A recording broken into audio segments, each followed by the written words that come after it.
막바지를 향해 가는 윤석열 대통령 탄핵 심판이 이제 최종 변론만을 남겨두고 있습니다. 변론 전략을 세운 윤 대통령과 국회 측은 막바지 점검에 나섰는데 특히 헌정사 최초 첫 현직 대통령이 밝힐 최후 진술에 관심이 쏠립니다. 차정윤 기자입니다. 국회 탄핵안 의결 73일 만에 진행되는 마지막 변론에서는 그동안 못다한 증거 조사를 먼저 하게 됩니다.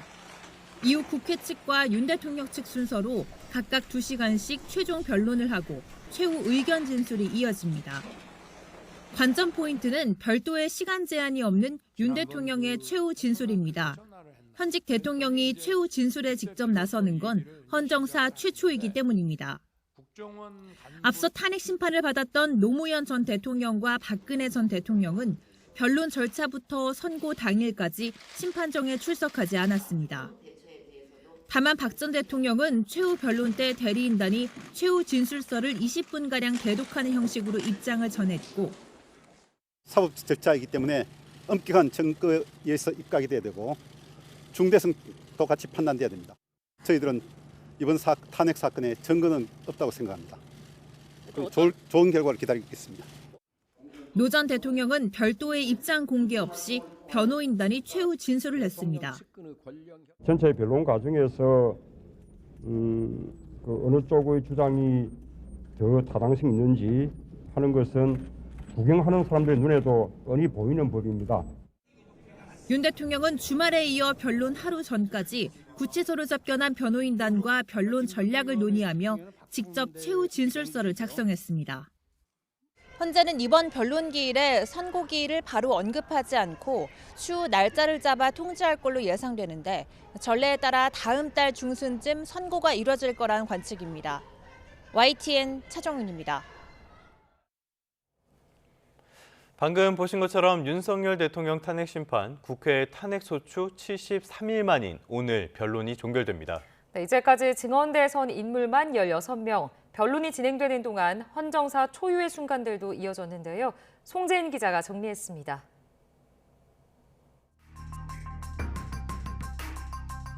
윤석열 대통령 탄핵 심판 변론이 1차 기일 이후 42일 만에 마무리됩니다. 이제까지 거쳐온 정식 변론만 10차례, 16명에 달하는 증인이 헌재 심판정에 섰습니다. 17차례 변론을 열고 25명의 증언을 들은 박근혜 전 대통령 때보다 그 숫자는 적지만 양측 신문에 더해 재판관들의 날카로운 질문까지 쏟아지며 기일마다 치열한 공방이 진행됐습니다. 이런 명단에 대한 위치 추적을 좀 도와주시오. 이렇게만 하면 되지 굳이 축차 검거 후에 방첩사 구금시설에 감금해서 조사할 거라는 얘기라든지 이런 얘기를 굳이 왜 할까요? 굉장히 많은 지시를 막 했는데 바로 국정원장한테 전화를 해가지고는 참 한가한 얘기를 한 거예요. 미국 출장 어떻게 하실래요? 좀 잘 이해가 간 거거든요. 무엇보다 헌정사 초유의 사건들이 잇따랐습니다. 지난달 19일 윤 대통령 구속에 전례 없는 법원 습격 사건이 벌어지면서 헌재 주변에 차벽이 세워진 가운데 윤 대통령은 현직 대통령으로선 처음으로 자신의 탄핵 심판 변론에 출석했습니다. 변론 시작 직전 구치소로 되돌아갔던 9차 변론을 제외하면 구속 이후 변론에 빠진 적이 없습니다. 직접 신문을 통해 증언을 이끌기도 했고 어떤 계고한다는 측면에서 그냥 뒀습니다 해서 저도 웃으면서 그냥 놔뒀는데 그 상황은 기억하고 계십니까? 기억합니다. 지금 말씀하시니까 기억납니다. 증언 신빙성에 대해 직접 의견을 내기도 했습니다. 해임이 되니까 이걸 가지고 대통령의 이 체포 지시다라고 이거를 엮어낸 것이 바로 이 메모의 그 핵심이라고. 갈수록 적극적으로 오래 발언해온 윤 대통령은 오늘 또 한 번 현직 대통령으로선 처음으로 직접 탄핵 심판 최종 의견을 진술합니다. YTN 송재인입니다. 여야 정치권도 오늘 윤 대통령의 최후 변론에 촉각을 곤두세우는 분위기입니다. 여당은 대통령 입장을 차분하게 지켜보겠다는 기류 속에 헌법재판소 비판을 자제했고 야당은 그간 계엄 정당성만 호소한 대통령 파면은 필연이라고 목소리를 높였습니다. 강민경 기자가 전해드립니다. 윤 대통령 탄핵 심판 최종 변론 하루 전, 국민의힘은 연일 공세를 퍼붓던 헌법재판소 편향성 논란의 공개 발언을 자제했습니다. 헌재 결정을 받아들이겠다는 뜻을 내비치기도 했는데 재판에 영향을 줄 만한 말이나 행동을 최대한 조심하는 차원이란 해석이 나왔습니다. 헌법재판소는 단심이기 때문에 그 단심 결정에 대해서 수용할 수밖에 없는 그런 상황입니다. 여당은 공수처가 서울중앙지법 영장 기각 사실을 숨겼다는 이른바 영장 쇼핑 의혹으로 화살을 돌렸고 공수처를 항의 방문했습니다. 공수처는 태어나지 말았어야 되는 조직이었습니다. 물론 당 안팎에선 윤 대통령 최후 진술의 내용과 방향을 예의주시하는 분위기가 역력합니다. 대국민 사과나 계엄에 동원된 군 장성 선처 요구, 임기 단축 개헌 약속 등이 들어가면 최근 부진한 지지율에 도움이 될 거란 목소리도 흘러나왔습니다.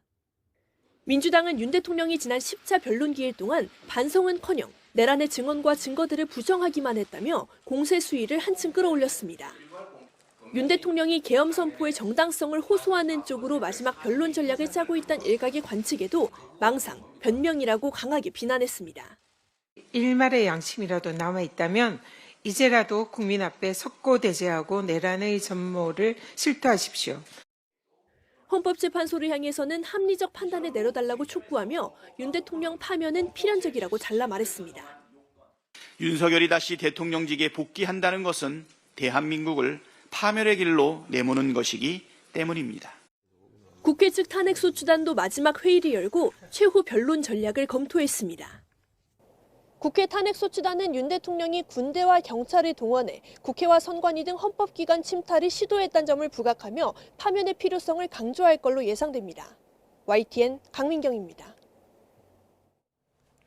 더불어민주당 이재명 대표의 사법 리스크도 여전히 이어지고 있습니다. 이 대표의 선거법 위반 사건 2심 결심 공판이 내일 열립니다. 이르면 다음 달에는 선고가 내려질 것으로 보입니다. 최민기 기자입니다. 이재명 대표의 선거법 위반 사건 항소심 재판이 6차례 공판을 끝으로 변론을 종결합니다. 오전 10시 반부터 시작될 5차 공판에서는 검찰과 이 대표 측이 신청한 양형 증인에 대한 신문이 진행됩니다. 이 대표 측이 신청한 정준희 한양대 정보사회 미디어학과 겸임교수와 검찰 측이 신청한 김성천 중앙대 법전환 교수가 각각 채택됐는데 한 사람당 30분씩 신문한다는 계획입니다. 이 대표 측은 방송 경험이 많은 정 교수를 신문해 생방송에서 한 발언이 선거에 미치는 영향이 적다는 점을 주장하고 반면 검찰은 법률 전문가인 김 교수를 통해 선거법상 허위사실 공표죄를 무겁게 처벌할 필요가 있다는 점을 강조할 것으로 보입니다. 재판부는 오전 중 이들에 대한 신문뿐 아니라 서증 조사까지 마무리하겠다고 밝힌 만큼 오후 2시부터는 곧바로 결심 공판이 진행될 전망입니다. 먼저 검찰과 변호인이 이 대표를 상대로 40분씩 피고인 신문을 진행합니다. 이른바 김문기 몰랐다 발언 등 1심에서 무죄가 선고된 일부 혐의에 대해서도 유죄가 선고돼야 한다고 주장하는 검찰과 검찰이 발언의 의미를 지나치게 확대 해석한 데다 생방송 등에서 즉흥적으로 이루어진 발언에 대해선 처벌해서는 안 된다고 맞서는 이 대표 측이 치열한 공방을 벌일 것으로 예상됩니다. 이어 검찰의 최종 의견 진술인 논고와 이 대표 측 최후 진술이 1시간씩 이어집니다. 계획대로라면 오후 5시에서 6시 사이에는 재판부가 변론을 종결할 것으로 예상됩니다. 통상 결심 공판 한 달 뒤 선고 기일이 지정되는 점을 고려하면 다음 달 말쯤 2심 선고가 이뤄질 가능성이 큽니다. YTN 최민기입니다. 이재명 대표의 선거법 위반 사건은 앞으로 펼쳐질 수 있는 조기 대선 정국과도 직접 연관돼 있습니다. 대법원이 언제 어떤 결정을 내릴지가 판도를 뒤흔들 것으로 보입니다. 임성호 기자입니다. 만약 다음 달 중순 윤석열 대통령 탄핵이 인용돼 2달 뒤 조기 대선이 치러지게 된다면 이재명 대표의 사법 리스크가 대선 구도에 큰 변수가 될 것으로 보입니다. 대선 전 의원직 상실형이 확정된다면 향후 10년간 피선거권이 박탈돼 출마할 수 없게 되기 때문입니다. 통상 결심부터 선고까지 한 달 정도가 걸리는 만큼 이 대표의 선거법 위반 사건 2심 선고는 다음 달 중순이나 하순이 될 것으로 전망됩니다. 어떤 결론이 나오든 검찰이나 이 대표 측의 상고가 예상되는 상황. 결국 대법원이 언제 어떤 판단을 내릴지가 관심입니다. 현행 공직선거법은 원칙적으로 선거법 사건 재판을 1심은 6개월 안에, 2심과 3심은 각각 3개월 안에 마치도록 규정하고 있습니다. 조희대 대법원장도 이 원칙을 중시하고 있는 만큼 대법원이 심리에 속도를 낼 가능성이 큽니다. 다만 이 대표 사건은 1심 선고에만 2년 2개월이 걸렸고 심리에 속도를 낸 2심도 규정을 지키지는 못했습니다. 재판부 배당과 관련 서류 제출 등 소송 절차에 소요되는 시간도 있는 만큼 대선 일정이 5월 중순으로 확정된다면 물리적으로 그 전에 대법원 판결이 나오기는 어려울 거라는 관측도 나옵니다. 조기 대선이 현실화한다면 추후 이 대표의 선거법 사건을 받아들 대법원 판단에 따라 전국도 크게 요동칠 것으로 보입니다. YTN 임성호입니다. 조기 대선 가능성이 열리면서 여야의 신경전도 이어지고 있습니다. 이념 공세를 펼치는 분위기인데요. 서로를 향해 극좌, 극우라고 비난하고 있습니다. 결국 중도층 민심 잡기 전략이라는 해석이 나옵니다. 황보혜경 기자입니다. 국민의힘은 연일 중도 보수 정당을 부각하는 이재명 대표를 향해 실상은 보수를 자칭하는 기회주의자에 불과하다고 맹비난했습니다. 이 대표가 기업 앞에선 친기업 보수 정치인 행세를 하지만 노동계를 만나면 반기업 극좌 정치인 본색을 드러낸다는 겁니다.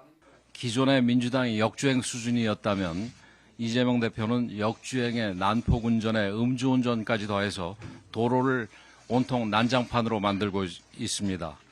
특히 민주당이 당론으로 추진하는 노조법 2, 3조 개정안, 이른바 노란봉투법을 놓고는 야당이 민주노총의 이중대 역할을 한다고 비판했습니다. 이어 말뿐인 우클릭 정책과 달리 이재명표 좌파 정책은 언제나 입법으로 이어졌다며 문재인 정부보다도 더 편향적이라고 깎아내렸습니다. 민주당은 여당이 상속세 개편 문제에 최고세율 인하를 필수로 내걸고 행패를 부린다며 극소수의 기득권만 위한다고 날을 세웠습니다.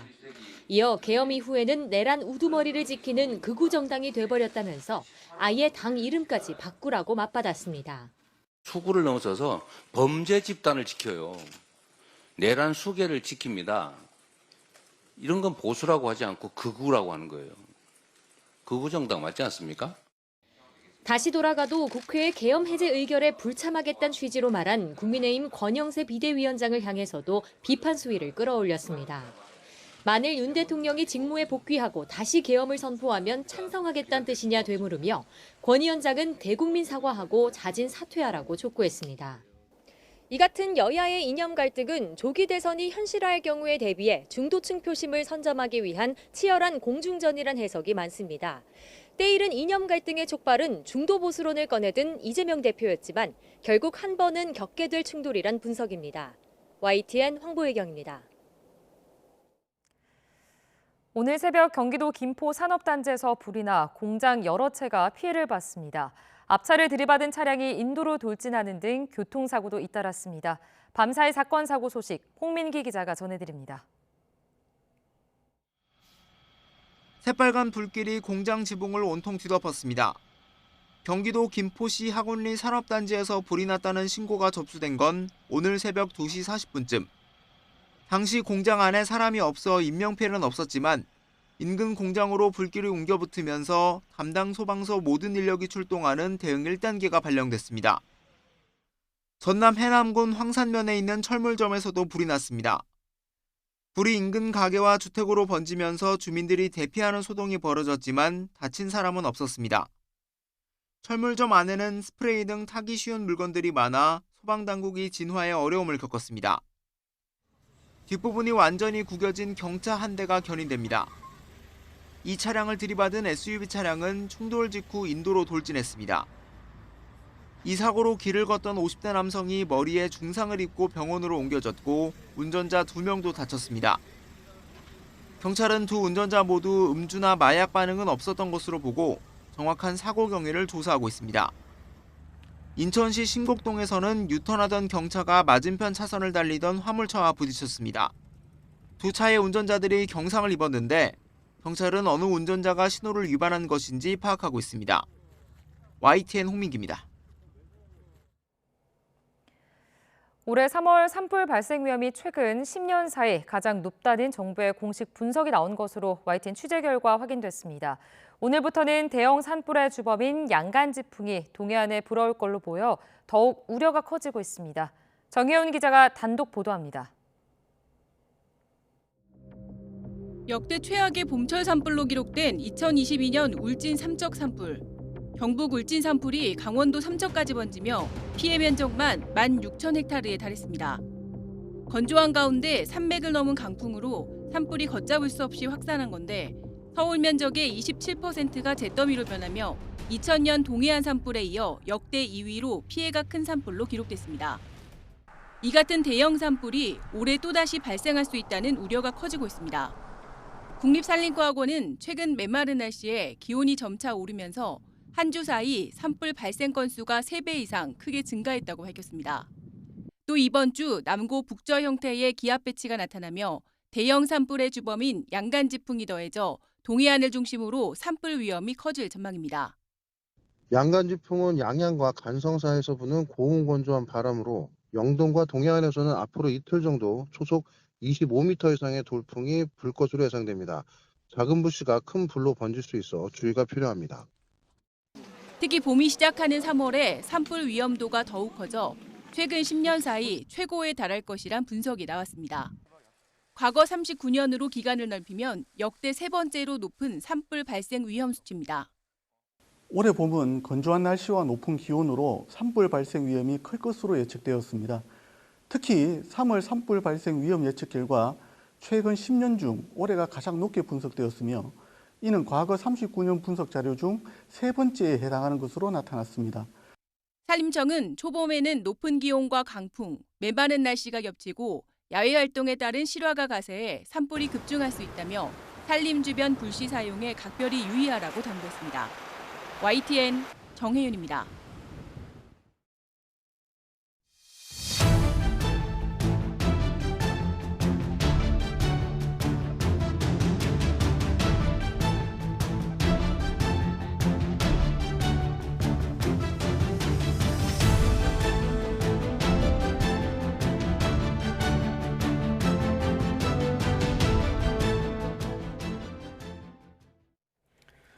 윤 대통령 탄핵 심판 소식 다시 하나하나 살펴보겠습니다. 오늘 최종 변론이 진행이 되죠. 윤 대통령은 최후 진술을 직접 준비한 것으로 알려졌습니다. 네, 계엄의 정당성 등을 거듭 강조할 것으로 보이는데요. 대국민 사과나 개헌 제안이 포함될지 주목됩니다. 신윤정 기자가 전해드립니다. 윤석열 대통령은 현직 대통령으로는 헌정사 처음 헌재 탄핵 심판 최후 진술에 직접 나설 예정입니다. 주말에 이어 최종 변론 하루 전까지 변호인단과 접견해 변론 전략을 가다듬었고 진술 원고를 6필로 작성한 것으로 전해졌습니다. 대통령실과 변호인단은 윤 대통령이 고심할 내용이라며 말을 아끼고 있는데 앞선 변론기일에서처럼 비상계엄 선포의 정당성을 강조하는 내용이 큰 골격을 이룰 거란 전망입니다. 제가 취임하기 전부터도 민주당과 야권에서는 선제 탄핵을 주장하면서 제가 이 계엄을 선포하기 전까지 무려 178회를 퇴진과 탄핵 요구를 했고요. 국론 분열과 사회적 혼란을 야기한 데 대해 유감 표명이나 대국민 사과를 하는 방안도 검토되고 있는 것으로 알려졌습니다. 국민에 대한 사과 말씀도 들어가 있을 것 같고 대통령의 명령과 지시를 따른 그런 분들에 대한 어떤 선처라든가 탄핵 소추가 기각될 경우 자신의 임기 단축을 전제로 개헌을 약속할 수 있다는 관측도 여권 안팎에서 계속 흘러나오고 있습니다. 임기에 연연하지 않는다는 발언을 이어온 데다 직무에 복귀하더라도 정치적 리더십에 타격을 받은 만큼 고려할 만한 선택지라는 분석이 설득력을 얻고 있습니다. 대통령 임기 자리 보존에 연연해온 적이 없습니다. 5년 임기 자리 지키기에만 매달려 국가와 국민을 외면할 수 없었습니다. 다만 대통령 변호인단은 탄핵을 면하기 위해 조건부로 무엇을 하겠다는 건 대통령의 방식이 아니라며 대통령의 뜻과는 다르다고 밝혔습니다. 이와 함께 탄핵 반대에 동참한 청년 세대에 대한 감사와 세대 통합 메시지도 거론되는데 어떤 결과가 나오든 승복하겠다는 내용을 포함할지가 국론 분열 봉합의 열쇠가 될 전망입니다. YTN 신윤정입니다. 어떻게 보면은 참 길었고요. 또 어떻게 보면은 짧기도 했습니다. 윤 대통령 탄핵 심판이 국회 탄핵 소추 73일 만인 오늘의 변론 종결됩니다. 이제까지 증언대에 선 인물만 16명, 변론이 진행되는 동안 헌정사 초유의 순간들도 이어졌는데요. 송재인 기자가 정리했습니다.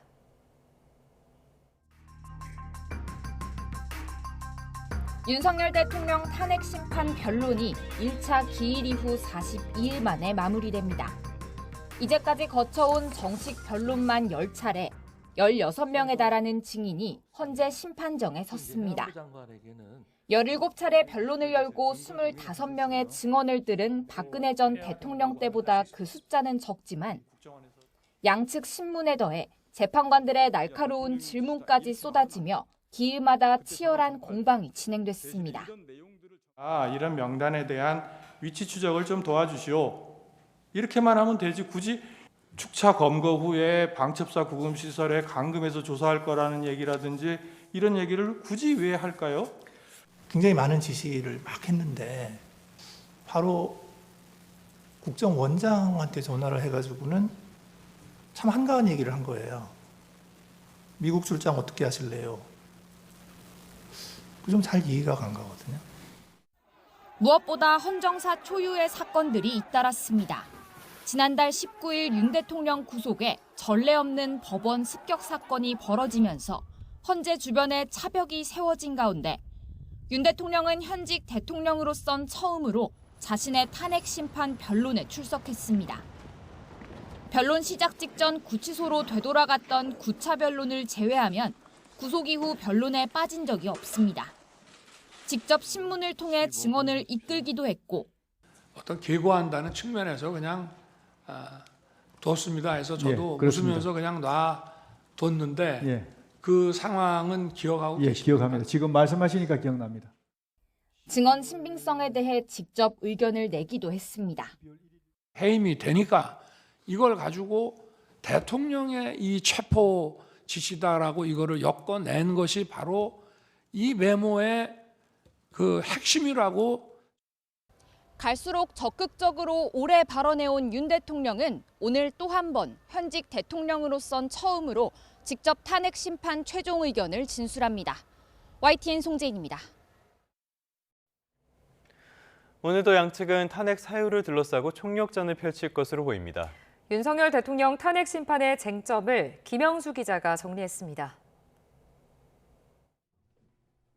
계엄 선포부터 계엄 선포 이후의 행위까지 걸쳐 탄핵 심판 쟁점은 5가지로 추려집니다. 일단 비상계엄을 선포할 정도로 우리나라가 비상사태였는지, 정치활동을 금지한 포고령이 적법한지 따져야 합니다. 계엄 선포라는 행위와 명문화된 포고령이 있어서 비교적 사실관계가 명확한 만큼 양측 주장과 법리적 해석으로 정리할 수 있습니다.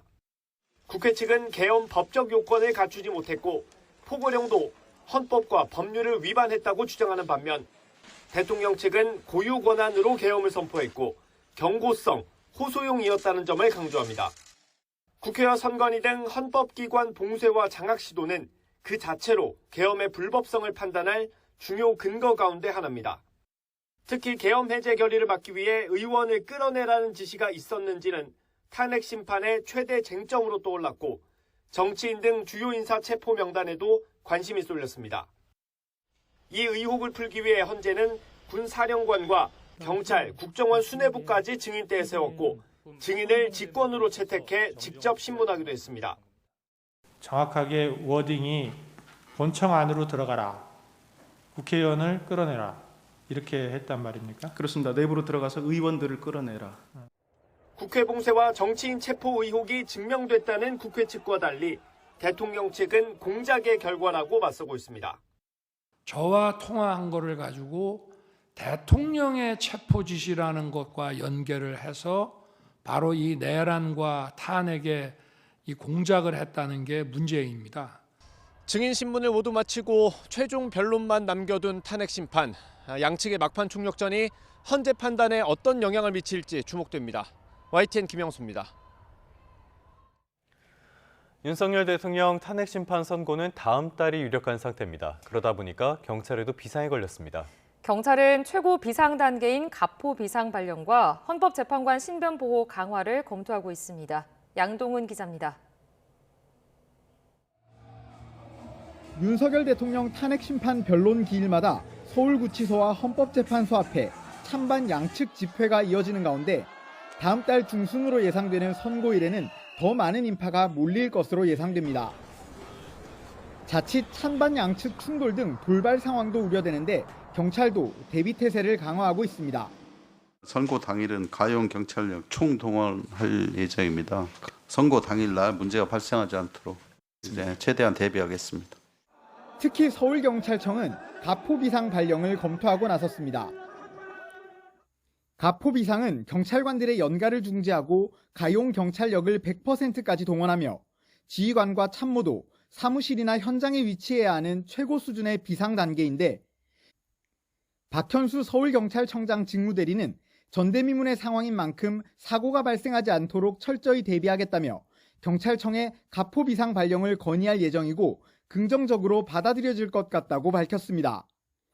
경찰은 이와 함께 헌법재판소 재판관에 대한 경호 수준을 높이는 방안도 검토하고 있습니다.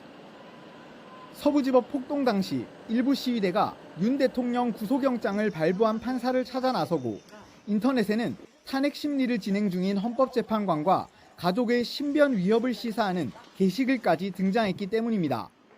최근에는 문영배 헌법재판소장 권한대행의 집 주변에서 욕설과 막말 시위가 이어지는데 이와 관련해 헌법재판소는 경찰의 수사를 의뢰하는 방안도 검토하고 있다고 밝혔습니다.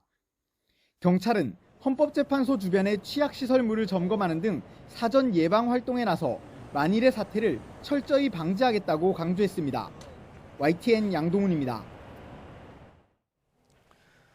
더불어민주당으로 가보겠습니다. 이재명 대표의 선거법 위반 사건 2심 결심 공판이 내일 열립니다. 이르면 다음 달 선고가 내려질 것으로 보입니다. 최민기 기자가 취재했습니다. 이재명 대표의 선거법 위반 사건 항소심 재판이 6차례 공판을 끝으로 변론을 종결합니다. 오전 10시 반부터 시작될 5차 공판에서는 검찰과 이 대표 측이 신청한 양형 증인에 대한 신문이 진행됩니다. 이 대표 측이 신청한 정준희 한양대 정보사회 미디어학과 겸임교수와 검찰 측이 신청한 김성천 중앙대 법전환 교수가 각각 채택됐는데 한 사람당 30분씩 신문한다는 계획입니다. 이 대표 측은 방송 경험이 많은 정 교수를 신문해 생방송에서 한 발언이 선거에 미치는 영향이 적다는 점을 주장하고 반면 검찰은 법률 전문가인 김 교수를 통해 선거법상 허위사실 공표죄를 무겁게 처벌할 필요가 있다는 점을 강조할 것으로 보입니다. 재판부는 오전 중 이들에 대한 신문뿐 아니라 서증 조사까지 마무리하겠다고 밝힌 만큼 오후 2시부터는 곧바로 결심 공판이 진행될 전망입니다. 먼저 검찰과 변호인이 이 대표를 상대로 40분씩 피고인 신문을 진행합니다. 이른바 김문기 몰랐다 발언 등 1심에서 무죄가 선고된 일부 혐의에 대해서도 유죄가 선고돼야 한다고 주장하는 검찰과 검찰이 발언의 의미를 지나치게 확대 해석한 데다 생방송 등에서 즉흥적으로 이루어진 발언에 대해선 처벌해선 안 된다고 맞서는 이 대표 측이 치열한 공방을 벌일 것으로 예상됩니다. 이어 검찰의 최종 의견 진술인 논고와 이 대표 측 최후 진술이 1시간씩 이어집니다. 계획대로라면 오후 5시에서 6시 사이에는 재판부가 변론을 종결할 것으로 예상됩니다. 통상 결심 공판 한 달 뒤 선고 기일이 지정되는 점을 고려하면 다음 달 말쯤 2심 선고가 이뤄질 가능성이 큽니다. YTN 최민기입니다.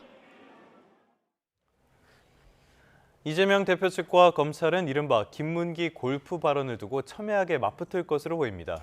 또 국토부 협박 발언의 허위성과 고의성이 있었는지도 항소심의 핵심 쟁점이 될 전망입니다. 우종훈 기자입니다. 민주당 이재명 대표는 지난 대선 후보 시절 대장동 개발 사업 핵심 실무자인 고 김문기 씨를 성남시장 때 몰랐다고 말했습니다. 김 씨와 골프를 치고 사진 찍은 것 아니냐는 의혹에 대해서도 조작이라고 반박했습니다. 국민의힘에서 4명 사진을 찍어가지고 마치 제가 골프를 친 것처럼 사진을 공개했던데 제가 확인을 해보니까 전체 우리 일행 단체 사진 중에 일부를 떼내가지고 이렇게 보여줬더군요. 조작한 거죠. 1심 재판부는 이 발언이 김 씨와 골프를 치지 않았다는 의미로 해석된다며 이 대표가 고의로 허위 사실을 공표했다고 판단했습니다. 다만 이 대표가 김 씨와의 왕래 자체를 부정한 건 아니라며 김문기 몰랐다 등 나머지 발언에 대해서는 무죄를 선고했습니다. 따라서 골프 발언의 진의가 무엇인지, 이 대표가 김 씨와 교류 자체를 부인하며 허위 사실을 공표한 것인지가 항소심 결심 공판에서 쟁점이 될 전망입니다. 이른바 국토부 협박 발언에 대해서도 이 대표 측과 검찰은 허위성과 고의성을 차근차근 다툴 것으로 예상됩니다. 이걸 가지고 만약에 안 해주면 직무유기 뭐 이런 걸 문제 삼겠다고 협박을 해서 다 해주란 말은 없으니까 조금만 반영해 주겠다. 앞서 1심은 백현동 부지용도 변경은 이 대표 스스로 결정한 거라며 허위성과 고의성을 모두 인정했지만 이 대표는 짧게 얘기하다 보니 일부 발언이 누락된 거라며 전체적으로 보면 허위성이 없다고 다투고 있습니다. 반면 검찰은 이 대표가 당선될 목적으로 고의로 거짓말을 했다며 실형 선고를 주장하는 만큼 양측의 기싸움은 마지막 변론까지 이어질 것으로 보입니다. YTN 우종훈입니다. 전국 40개 의과대학 학장단이 내년도 의대 정원을 증원 전의 수준인 3,058명으로 동결해달라고 교육부에 요구했습니다. 교육부는 의료계가 요구한 의대 교육 정상화 방안의 발표를 다음 달에 할 것으로 보입니다. 이문석 기자입니다. 1년 전 의대생들은 정부의 의대 증원 정책에 반발해 동맹휴학에 들어갔습니다. 이번 학기 이들이 복귀하면 1학년은 증원된 2호 학번을 합해 7,500명가량으로 예년의 2.5배가 됩니다. 이 문제를 포함해 의대 교육 정상화 방안을 논의하기 위해 교육부와 40개 의대 학장들이 비공개 간담회를 열었습니다. 여기서 학장들은 크게 3가지를 요구한 거로 전해졌습니다. 우선 26학년도 의대 정원을 증원 전인 3,058명으로 설정하자는 것. 그리고 27학년부터는 의료계와 구성한 추계위원회에서 결정하고 의학교육 질 유지를 위해 제도와 행정, 재정에 대한 지원을 구체화해달라는 내용입니다. 앞서 학장단은 교육부에 2사 2호 학번의 과잉 교육 상황 해소 방안도 제안했습니다. 학기 단축 등을 통해 2사 학번을 2호 학번보다 한 학기라도 먼저 졸업시키는 내용이 담긴 거로 알려졌습니다. 이주호 부총리 겸 교육부 장관도 간담회에서 학장들의 의견을 바탕으로 올해는 의대가 정상화될 수 있게 최선을 다하겠다고 말했습니다. 다만 의대생이 돌아오지 않는다면 백약이 무효인 상황. 최근 조사에서 휴학한 의대생 가운데 8.2%만 복학을 신청한 거로 나타났습니다. 이 때문에 교육부가 이달 안에 내놓겠다고 밝힌 의대교육 종합대책 역시 다음 달로 발표가 미뤄질 수 있다는 관측이 나오고 있습니다. YTN 이문석입니다. 임단협 협상 난항으로 노사 갈등을 겪는 현대제철이 어제 정오부터 당진제철소 냉연공장 일부 설비에 대해 부분 직장 폐쇄에 들어갔습니다. 폐쇄 기간은 노동조합이 파업을 철회하고 업무에 복귀할 때까지입니다. 현대제철 측은 지난 1일부터 일부 노조가 부분 파업 등에 들어가 약 27만 톤의 생산 손실이 났고 손실액은 254억 원으로 추산된다고 밝혔습니다. 우크라이나 전쟁 3주년을 맞아 열린 유엔 총회에서 전쟁 책임을 러시아에 묻는 결의안이 채택됐지만 미국이 러시아 침공 표현을 거부하며 러시아, 북한 등과 함께 반대표를 던졌습니다. 미국은 신속한 종전 필요성을 강조하면서 우크라이나의 영토 회복 내용을 뺀 별도 결의안을 제출했지만 이마저 원안이 거부되고 수정안이 표결에 붙여져 통과됐습니다. 뉴욕타임스는 유엔에서 미국이 유럽 동맹국과 우크라이나를 둘러싸고 충돌했다며 미국이 러시아 편을 들면서 과거와 급격히 단절했다고 평가했습니다. 따뜻한 서풍이 불며 기온이 오름세로 접어들었습니다. 오늘은 출근길에도 강추위 걱정 없겠는데요. 현재 서울은 영하 2.7도로 어제보다 3도가량 높습니다. 앞으로 기온은 더 오르면서 주 후반에는 서울 낮 기온이 13도를 보이겠습니다. 앞으로 계절은 빠르게 봄을 향해 가겠습니다. 메마른 날씨에 대기 건조함은 무척 심합니다. 서울을 포함한 전국 대부분 지역이 산불 위기경보 주의 단계입니다.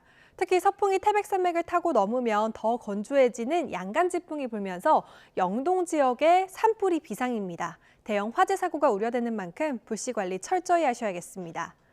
오늘도 전국 대부분 지역에서 구름만 많이 지나는 날씨가 예상되는데요. 늦은 밤부터 내일 새벽 사이에는 영서 지역에 비나 눈이 조금 오겠습니다. 현재 기온은 서울이 영하 2.7도를 보이고 있습니다. 낮 기온은 서울이 7도가 되겠고 대구는 11도까지 오르겠습니다. 이번 주 내내 내륙 지역은 구름만 다소 지나겠지만 주 후반 제주도에 비가 오겠고요. 3일절 연휴에는 호남과 충청 이남으로도 비가 예보됐습니다. 날씨였습니다.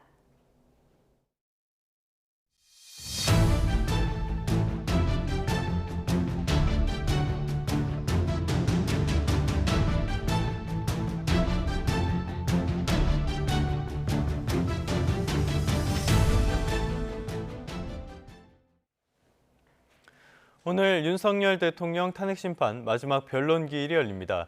오늘 오후 2시 헌법재판소에서 열릴 윤 대통령 탄핵심판 사건 최종 변론 기일에는 청구인인 국회 측과 피청구인인 윤 대통령 측이 2시간 동안 마지막 종합 변론을 진행합니다. 이후 당사자인 소추위원 정청래 국회 법제사법위원장과 피청구인인 윤 대통령이 시간 제한 없이 최종 의견을 진술할 예정입니다. 윤석열 대통령 탄핵심판의 마지막 변론, 일반 방청 경쟁률이 93.4대 1로 집계됐습니다. 온라인으로 윤 대통령 탄핵심판 11차 변론기일 방청을 신청한 사람은 모두 1,868명으로 이 가운데 20명이 최종 선정됐습니다.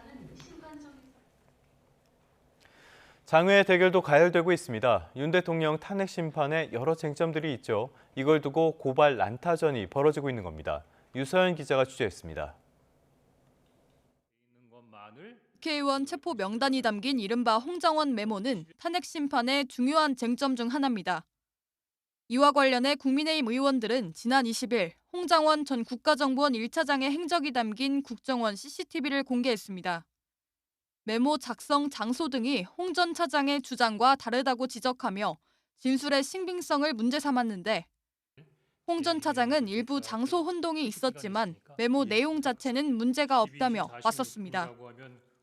이런 가운데 시민단체가 극비 보안구역인 국정원 내부의 CCTV를 공개한 건 국정원법 위반이자 내란 동조 행위라며 영상을 공개한 의원들을 고발했습니다. 극비 정보보안기관과 정보원의 동선이 기록된 영상을 공개하는 나라는 전 세계 어디에도 없다. 윤 대통령을 수사한 공수처에 대한 고발장도 접수됐습니다.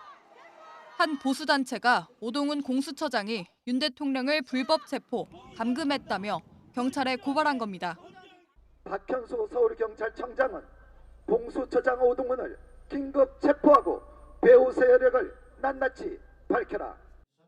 앞서 윤 대통령 변호인단이 공수처가 중앙지방법원에 통신영장과 압수수색 영장을 청구했다가 기각된 사실이 밝혀졌다며 서부지법에 체포, 구속영장을 청구한 건 영장 쇼핑이라고 주장한 데 따른 건데 공수처는 통신영장과 달리 체포, 구속영장은 윤 대통령만을 대상으로 해 관저 관할법원인 서부지법에 청구한 거라며 중앙지법이 통신영장을 기각한 것도 공수처에 내란죄 수사권이 없다는 게 아니라 수사기관 간 영장 중복 청구 등의 이유였다고 반박한 상황입니다.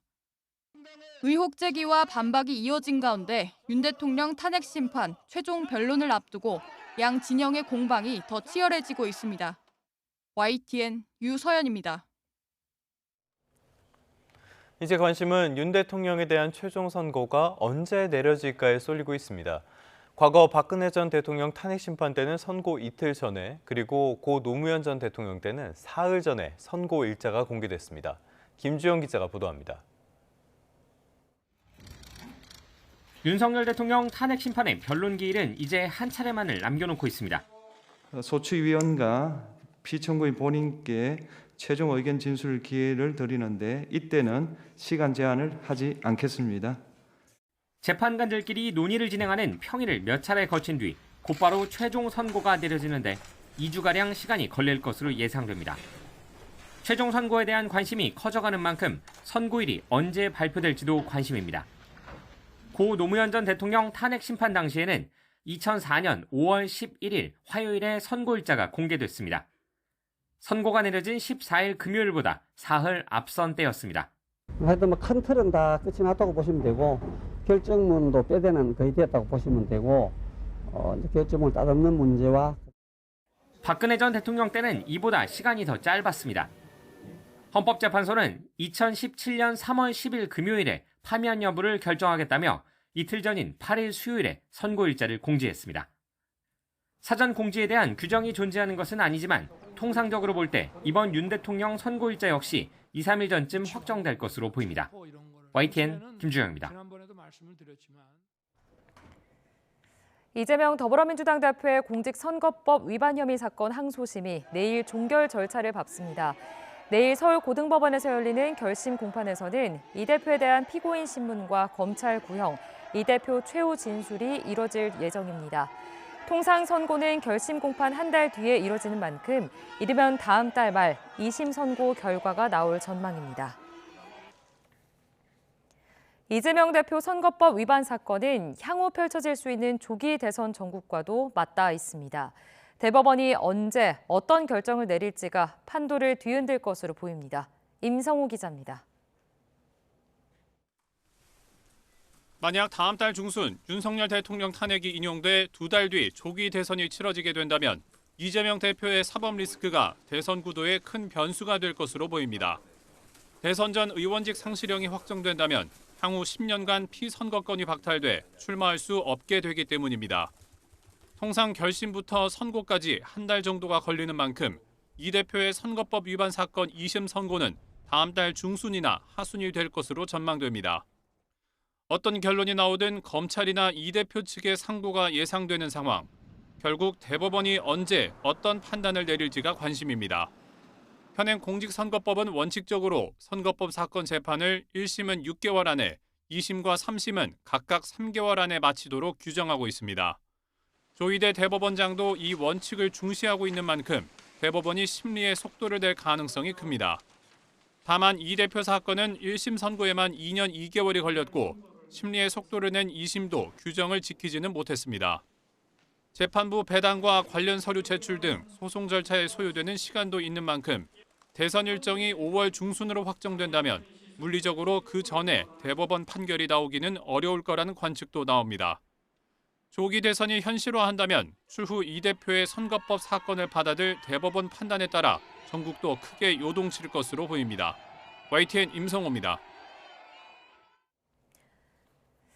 이창수 서울중앙지검장 등 도이치모터스 사건을 수사한 검사 3명에 대한 탄핵 심판이 마무리됐습니다. 김건희 여사에 대한 봐주기 수사 의혹이나 허위 브리핑 의혹을 두고 양측 공방이 벌어졌는데요. 선고 기일은 추후 지정하기로 했습니다. 김태원 기자가 전해드립니다. 도이치모터스 사건을 수사한 검사 3명의 탄핵 심판 2차 변론에선 피청구인들에 대한 직접 신문이 진행됐습니다. 국회 측 질문은 김 여사 불기소 처분 당시 불거진 허위 브리핑 의혹에 초점이 맞춰졌습니다. 도이치 사건과 관련해 김 여사에 대한 압수수색 영장을 청구한 적 없으면서 있었다는 식으로 거짓 답변을 했다는 지적에 대해 검사들은 함께 수사하던 다른 사건 영장에 도이치모터스 사건 수사 상황도 담겨 있었다며 허위 답변이 아니었다고 반박했습니다. 코바나 컨텐츠 사건에 도이치모터스와 권오수, 김건희 등이 있기 때문에 압수수색 대상을 보면 도이치모터스의 주주 현황, 주가 상황 등에 대한 압수수색 대상도 기재되어 있었습니다. 또 봐주기식 수사를 한 것 아니냐는 추궁엔 필요한 수사를 충분히 진행했다고 강조했습니다. 여사의 모친도 조사를 했고 여사도 서면 조사도 했고 그다음에 대면 조사도 했고 그다음에 관련 계좌들도 조사를 했습니다. 저는 충분히 필요한 조사를 했다고 생각합니다. 최후 진술에 나선 검사들은 증거와 법리에 따라 사건을 처리했는데도 결과가 마음에 들지 않는다는 이유로 탄핵소추가 제기된 것이라고 거듭 강조했습니다. 그 결과가 마음에 들지 않는다고 해서 사법 불복 절차를 뛰어넘어서 헌법상 극히 예외적으로 행사되어야 할 탄핵소추권을 저뿐만 아니라 차장이나 주임검사에게까지 행사한다는 것은 반면 국회 측은 검사들이 미리 김 여사에 대한 불기소 결론을 정해놓고 졸속으로 사건을 처리해 국민 신임을 배반했다고 주장했습니다. 회의가 끝나자마자 불기소 처분 기자회견을 하고 보도자료를 배포했습니다. 그야말로 결론을 정해놓고 일사천리로 진행했습니다. 철저하게 그리고 신중하게 수사를 한 것처럼 외관이 형성되어 있었습니다. 헌재는 2차례 기일을 끝으로 변론을 종결하고 추후 선고 기일을 통지하겠다고 밝혔습니다. YTN 김태원입니다.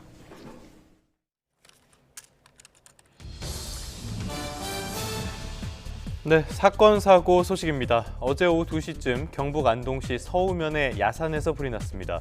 산림당국이 헬기 9대를 투입해 1시간여 만에 불을 모두 껐고요. 다친 사람은 없었습니다. 어제 오후 2시쯤 경기도 광명시 비닐하우스에서 불이 났다가 3시간 만에 꺼졌습니다. 인명피해는 발생하지 않았습니다. 어제 오후 4시쯤 제주시 이호동의 사우나에서 불이 나 50여 명이 대피하는 소동이 빚어졌습니다. 어제 오후 1시 반쯤 충북 괴산군 장현면 중부 내륙고속도로 괴산 휴게소 부근에서 60대 A씨가 몰던 화물차가 앞서 있던 트레일러를 추돌했습니다. 경기 평택경찰서는 부부싸움 가운데 남편의 머리를 흉기로 때려 숨지게 한 혐의로 50대 A씨를 붙잡아 조사하고 있습니다. 지금까지 사건, 사고 한 줄 뉴스였습니다. 밤사이에 있었던 사건, 사고 소식도 살펴보겠습니다. 오늘 새벽 경기도 김포에 있는 산업단지에서 불이 나 공장 여러 채가 피해를 봤습니다. 앞차를 들이받은 차량이 인도로 돌진하는 등 교통사고도 잇따랐습니다. 홍민기 기자입니다. 새빨간 불길이 공장 지붕을 온통 뒤덮었습니다. 경기도 김포시 학원리 산업단지에서 불이 났다는 신고가 접수된 건 오늘 새벽 2시 40분쯤.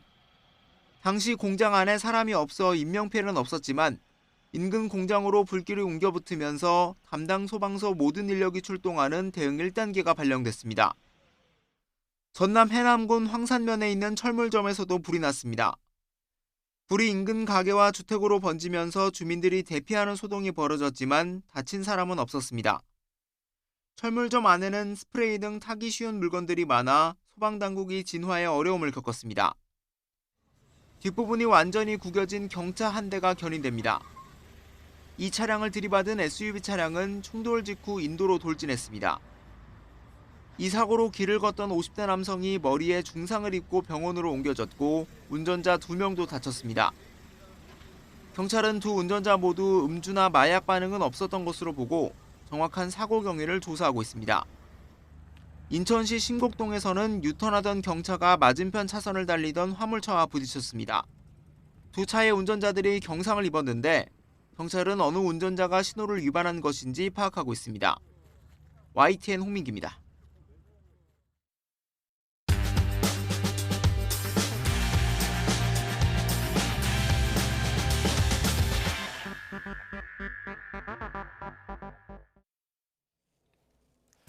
(2월 25일) 화요일 스타트 브리핑 시작합니다. 먼저 서울신문입니다. 1월분 난방비 고지서 보고 두 눈 의심한 분들 계시죠? 패딩에 수면 양말까지 껴입고 버텼는데도 난방비가 30만 원 가까이 나와서 난감하다는 반응이 줄을 잇고 있습니다. 왜 그런지와 함께 난방비를 아끼는 팁까지 전해드리겠습니다. 유독 1월분 요금이 더 많이 나온 이유, 보통 12월보다 1월이 더 추워서 당연히 난방을 더 많이 하기 때문인데 여기에 더해서 작년 여름에 인상된 난방비의 영향도 있습니다.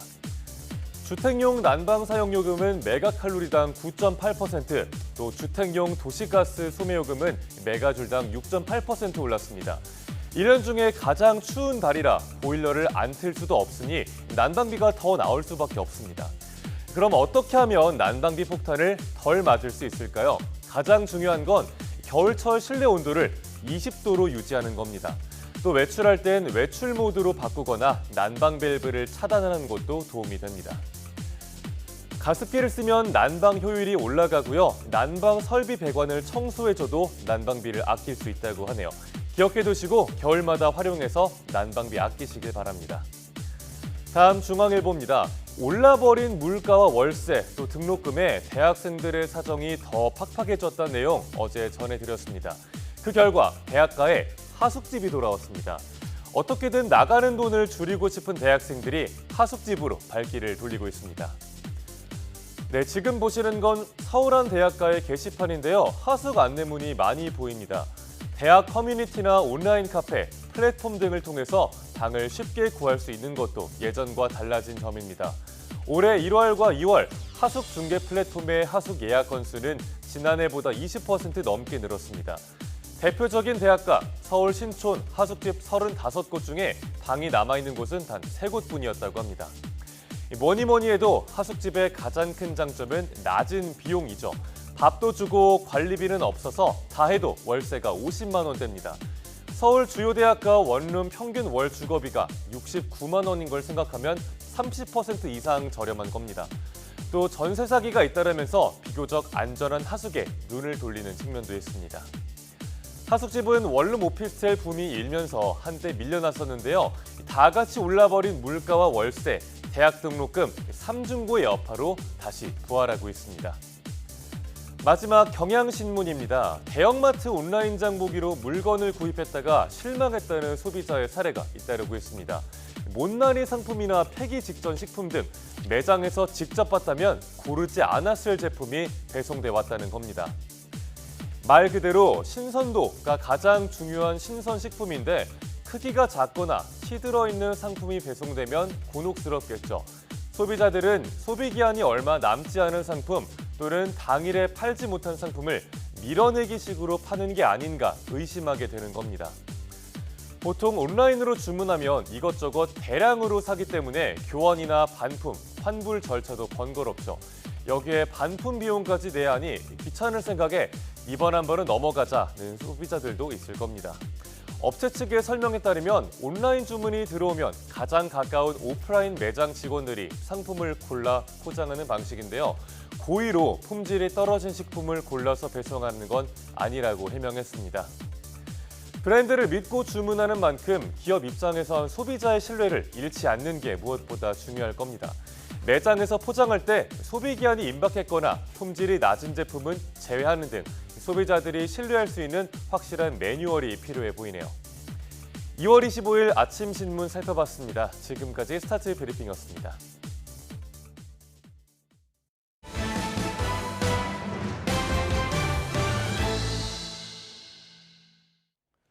이번에는 국제 뉴스 살펴보겠습니다. 트럼프 2기 출범 이후 미국과 러시아가 급격하게 밀착하고 있습니다. 트럼프 대통령이 푸틴 러시아 대통령을 독재자로 규정한 것을 또 거부한 건데요. 트럼프 대통령은 백악관에서 진행한 마크롱 프랑스 대통령과의 회담에 앞서 독재자라는 표현을 푸틴 대통령에게도 쓰겠냐는 기자의 질문에 나는 그런 단어를 가볍게 쓰지 않는다고 말했습니다. 푸틴 러시아 대통령은 미국과 공동으로 히토류를 개발할 준비가 돼 있다고 밝혔습니다. 푸틴 대통령은 러시아 국영방송 기자와의 인터뷰에서 미국과 다른 외국 파트너들의 히토류 분야에서의 협력을 제안할 준비가 됐다고 밝혔습니다. 특히 우크라이나 점령적을 의미하는 러시아의 새 영토에 매장된 히토류와 관련해서도 외국과 협력할 수 있다고 언급했습니다. 우크라이나 전쟁 벌써 시작된 지 3년이나 됐습니다. 트럼프 미국 대통령과 마크롱 대통령의 정상회담이 열렸습니다. 트럼프 대통령은 몇 주 안에 우크라이나 전쟁을 끝낼 수 있다며 유럽도 역할을 해야 한다고 말했고 마크롱 대통령은 유럽이 우크라이나에 평화 유지군을 보내겠다고 밝혔습니다. 워싱턴 홍상희 특파원이 전해드립니다. 마크롱 프랑스 대통령과의 정상회담에 나선 트럼프 미 대통령은 우크라이나 전쟁을 몇 주 안에 끝낼 수 있다고 말했습니다. And I've spoken with both President Putin and President Zelensky, and again, a lot of good things toward peace are happening, moving it, I think, pretty quickly. 그러면서 우크라이나의 평화를 확보하는 데 드는 비용과 부담은 미국뿐 아니라 유럽 국가들도 부담해야 한다고 강조했습니다. 또 유럽이 우크라이나의 장기적인 안보 보장을 위한 중심 역할을 해야 한다고 말했습니다. 트럼프 2기 출범 이후 유럽 정상 가운데 처음 백악관을 찾은 마크롱 대통령은 유럽이 우크라이나에 평화유지군을 파견하겠다고 밝혔습니다. 유럽이 우크라이나 안보 보장 역할을 맡겠다는 겁니다. Talk about deployments of peace forces on Ukrainian soil, which are part of these security guarantees. Other countries are ready to join in this effort. Solidarity and support from the U.S. will be crucial to this. 트럼프 대통령은 유럽이 우크라이나에 평화 유지군을 파견하는 건 문제가 없다며 푸틴 러시아 대통령도 받아들일 것이라고 말했습니다. 또 우크라이나와의 광물 협상이 곧 타결될 거라며 젤렌스키 대통령이 협상 서명을 위해 다음 주쯤 미국을 방문할 예정이라고 밝혔습니다. 오는 27일에는 스타머 영국 총리가 트럼프 대통령과 만나 미국의 우크라이나 지원과 종전 협상 과정에서 유럽의 참여를 보장받기 위한 외교전에 나섭니다. 러시아의 침공으로 시작된 우크라이나 전쟁이 꼭 3년째를 맞은 가운데 다음 주까지가 우크라이나의 운명을 결정할 중대 전환점이 될 것으로 보입니다. 워싱턴에서 YTN 홍상입니다. 트럼프 2기가 출범한 다음에 미국이 우크라이나라 그리고 유럽을 배제한 채 러시아와 종전 협상에 나섰습니다. 그러면서 일본 역시 눈치 보기에 나섰습니다. 적극적으로 우크라이나를 지원하고 러시아를 제재하던 입장에서 물러나 신중 모드로 돌아섰습니다. 도쿄에서 김세호 특파원의 보도입니다. 기시다 후미오 전 총리는 2023년 3월 우크라이나 키우를 전격 방문했습니다. 일본 총리로서 첫 전시 지역을 찾아 우크라이나와의 연대를 약속했습니다. 지금까지 17조 4천억 원 이상을 지원한 일본은 우크라이나 지원의 필요성을 강조해왔습니다. 今日のウクライナは明日の東アジアかもしれない。その強い危機感のもと 하지만 트럼프 미국 대통령이 우크라이나를 뺀 채 러시아와 종전 협의에 나서자 입장이 조심스러워졌습니다. 이시바 총리는 기시다 전 총리가 줄곧 언급한 오늘의 우크라이나는 내일의 동아시아라는 표현을 쓰지 않고 있습니다. ロシアに成功体験を与えないということをどうやって両立するかということについて私どもは知恵を絞っていかねばならんと思います. 트럼프 대통령은 젤렌스키 우크라이나 대통령에 대한 맹비난을 이어가며 러시아에 한층 다가가고 있습니다. A dictator without elections. Zelensky better move fast or he's not going to have a country left. Got to move fast because that war is going in the wrong direction. In the meantime. 미일 동맹에 외교력을 쏟아붓는 일본으로서는 더 이상 우크라이나 지원과 대러 제재를 적극적으로 강조하기가 어려워졌습니다. 일본 언론들은 아무것도 발신하지 않거나 머리를 숙이고 눈에 띄지 않는 것이 상책이라는 일본 외무성 간부들의 발언을 전하기도 했습니다. 우크라이나 종전을 둘러싸고 미일 동맹의 실리와 국제 질서를 위한 명분을 모두 챙기는 것이 일본 외교의 커다란 과제로 떠오르고 있습니다. 도쿄에서 YTN 김세호입니다. 오늘의 경제 일정 살펴보겠습니다. 한국은행 금융통화위원회가 오늘 기준금리를 현재 3%에서 유지할지 내릴지를 결정합니다. 시장에서는 한국은행이 1.9%인 올해 성장률 전망치를 확 낮추고요. 금통위는 기준금리를 인하할 가능성이 큰 것으로 보고 있습니다. 이렇게 되면 미국과의 금리 격차가 1.75%포인트까지 벌어져 외환 시장의 반응 역시 주목됩니다. 저출산 고령화로 나라 복지 지출이 늘어나면서 GDP 대비 국가 부채가 올해 48.3%에서 2060년 140%대로 크게 늘 것으로 보입니다. 기초연금 수급자만 해도 지난해 701만 명에서 2028년 879만 명으로 증가할 전망인데요. 국책연구원인 KDI가 지속 가능한 복지를 위해 기초연금 산정 방식 개편 방향을 제안합니다. 지난달 외식 물가 지수 상승률은 2.9%로 전체 소비자 물가 상승률인 2.2%를 크게 웃돌았습니다. 농식품부가 외식 업계 관계자들과 만나 물가 안정을 당부할 예정입니다. 꽃피는 봄을 기다리며 여행 계획 세우시는 분들 참고할 만한 소식 전해드립니다. 한국관광공사가 오늘 2025에서 2026년 한국관광 100선 가운데 신규로 선정된 관광지를 소개합니다. 한국관광 100선은 정부와 관광공사가 한국인이 꼭 가봐야 할 관광지를 선정해 2년 단위로 발표하는 사업입니다. 농림축산식품부가 오늘 경북 안동에서 올해 농촌 왕진버스 사업을 시작합니다. 의료진이 의료 인프라가 취약한 농촌 지역을 찾아 지역 주민에게 의료 서비스를 제공하는 사업으로 올해 진료 대상은 지난해보다 67% 증가한 15만 명입니다. 해외에서 안전 문제 등으로 리콜된 제품이 버젓이 국내에 유통되고요. 물량도 증가하고 있는 것으로 나타났습니다. 한국소비자원은 지난해 오픈마켓 등을 통해 판매되는 해외 리콜 제품 577건의 국내 유통을 차단했다고 밝혔습니다. 또 유통 채널이 막히자 다른 채널을 이용해 재유통을 시도한 759건을 추가 차단해 총 1,336건에 대해 조치를 완료했다고 밝혔습니다. 이는 1년 전보다 36% 증가한 수준입니다. 지난 2023년 기준으로요, 우리나라 1인당 국민 총소득은 전 세계 인구 5천만 명 이상 국가 가운데 6위입니다. 그러니까 소득만으로 보자면 상당히 잘 사는 나라입니다. 그런데 과연 국민의 진짜 삶은 어떨까요? 네, 우리 국민의 삶에 대한 만족도는 떨어져 선진국 최하위권입니다. 이승은 기자가 취재했습니다. 한국의 1인당 실질 국민 총소득은 지난 2023년 기준 4,235만 원으로 한 해 전보다 90만 원 가까이 늘었습니다. 가구 순자산도 지난해 3억 9천만 원으로 한 해 전보다 300만 원 늘었습니다. 하지만 지난 2023년 기준 국민들의 삶에 대한 만족도는 10점 만점에 6.4점으로 2019년 이후 4년 만에 떨어졌습니다. 2018년 6.1점으로 정점을 찍은 뒤 떨어진 삶의 만족도는 코로나 시기를 거치며 나아지다가 다시 하락한 겁니다. 선진국 최하위권입니다. 세계 행복보고서에 실린 2021년부터 2023년까지 3년 평균을 보면 우리나라는 OECD 38개국 중 밑에서 33입니다. 평균에 한참 못 미치며 코스타리카나 체코, 칠레보다도 낮았습니다. 물가가 오르는 게 되게 상승폭이 큰 것 같아서 일단 좀 살기 어렵다고 생각이 들지 않나 싶고, 또 여가 시간도 굉장히 줄어서 저만 해도 퇴근하고 집에 가면 거의 에너지 없이 누워있기만 하고.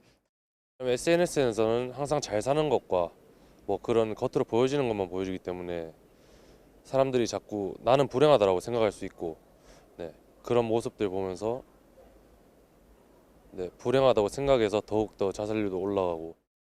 가족관계 만족도도 지난해 소폭 떨어졌고, 대인 신뢰도와 기관 신뢰도도 2023년 기준 3년 연속 하락했습니다. 15세 이상 국민의 하루 여가 시간도 2023년 4.1시간으로 3년 연속 줄었습니다. 1인당 국내 여행 일수도 8.951로 코로나 이전에 10.01일에 한참 못 미쳤습니다.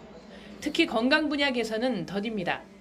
기대 수명에서 질병이나 장애 기간을 제외한 건강 수명의 경우 2021년 기준 72.5세로 코로나19 시기를 거치면서 정체돼 있습니다.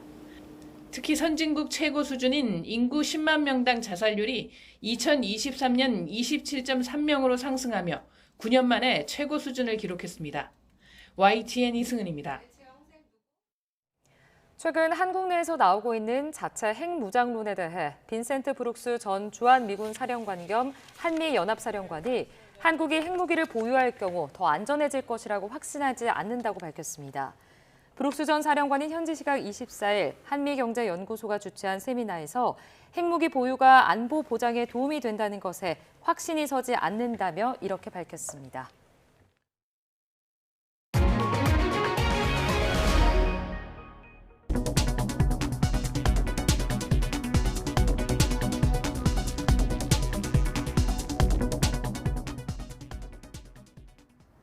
계절이 봄을 향해 가면서 얼어붙었던 출근길 공기도 서서히 풀리고 있습니다. 따뜻한 서풍이 불어들면서 기온이 오르기 때문인데요. 현재 서울 기온은 영하 2.7도로 어제 같은 시각보다 3도가량 높습니다. 낮이 되면 서울 기온이 7도까지 오르겠고요. 주 후반에는 서울 낮 기온이 13도가 예상됩니다. 이제는 낮 동안 두꺼운 겨울 패딩이 거추장스럽게도 느껴지겠습니다.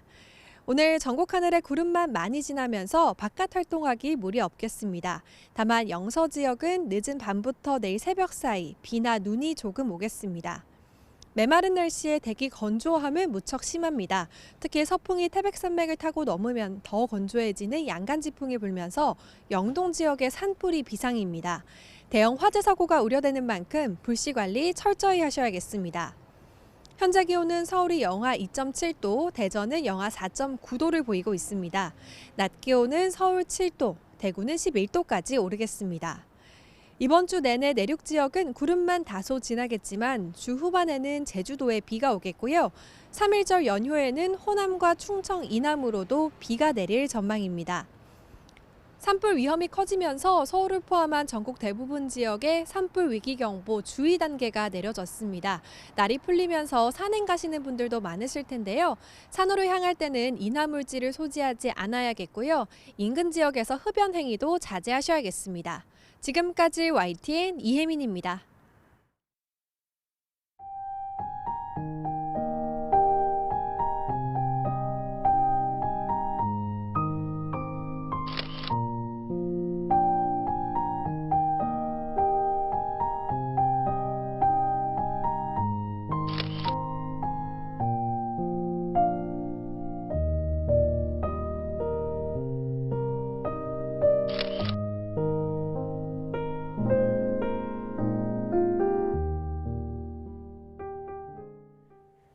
뉴스타트 3부 잠시 뒤에 이어집니다.